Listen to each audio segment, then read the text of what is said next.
Arzon narxda hovli joy so'rab yurganlar uchun zo'r taklifimiz bor.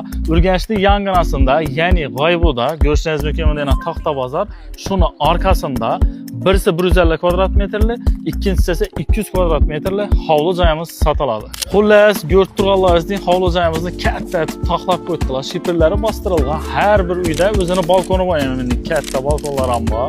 Plus hamma joy plita bilan bostirilgan, har bir joyniki отдельный bo'ladi. Beğenmeyen gaz turbalar ham tartılgan, bemalol gaz tatib ishlataverasiz.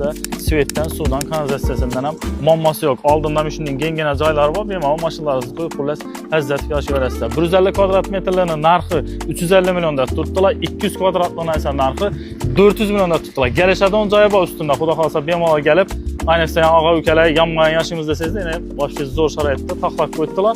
Ya bo'lmasa o'zim katta etib yashayman desangiz, yana qo'shilib turib, bemalol eshik ochib, ishini o'zini burga aytib katta etib yashasangiz ham bo'laveradi. Hovli joyimizning chan tarafiga keladigan bo'lsak, giraverishda shunday katta prixoshkasi kutib oladi, o'zingizga bahosini beraverasizlar. Keyin esa dalonimiz ham kengina, berdan bemalol oilaviy o'tirib televizor ko'rish uchun mo'ljallangan bo'ladi. Do'ridagi xonamiz zal, ya'ni mehmonxonasi. Qaranglar, bu ham kengina, oynalar ham katta etib taxlangan. Buni yonginasida esa oshxona uchun mo'ljallangan xonamiz bo'ladi. Oshxonani ham kengina etib qoldirganlar, bemalol foydalanaverasizlar. Bu tarafimizdan oshxonadan to'g'ri bog' tarafga chiqadigan proxodlarni qoldirganlar. Men o'zimdan qo'ydilar, xullas dumom katta bo'lmasa ham dumom kichkina emas, ya'ni yozda chiqib bemalol oilaviy o'tirib foydalanish uchun zo'r joyina. O'zingizga bahosini beraverasizlar.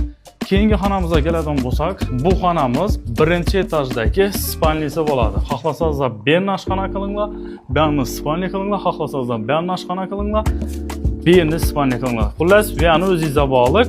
Beda o'rtada esa birdan sanuzel tushirilgan bo'ladi. Bu ko'rib turganlaringiz birinchi etaj. Bu ko'rib turganlaringiz esa ikkinchi etaj bo'ladi. Balkon bilan kengina taxlangan, bellar bilasiz, ya'ni tinchgina, xullas lazzat yashaydigan joylardan biri bo'ladi.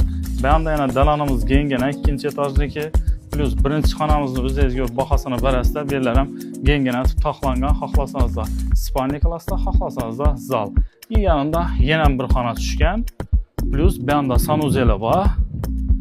Bu yerda yana bir xonasi bor. Xullas, ko'rib turganlaringizning uyini mo'shnatib taxlab qo'ydilar. Narxlarini aytib o'tdik. Egasini nomerini qoldiramiz. Bemalol telefon turib, kelishib, zo'r baholarda xarid qilishingiz mumkin. Hammamizga shunday toza joylar nasib etsin.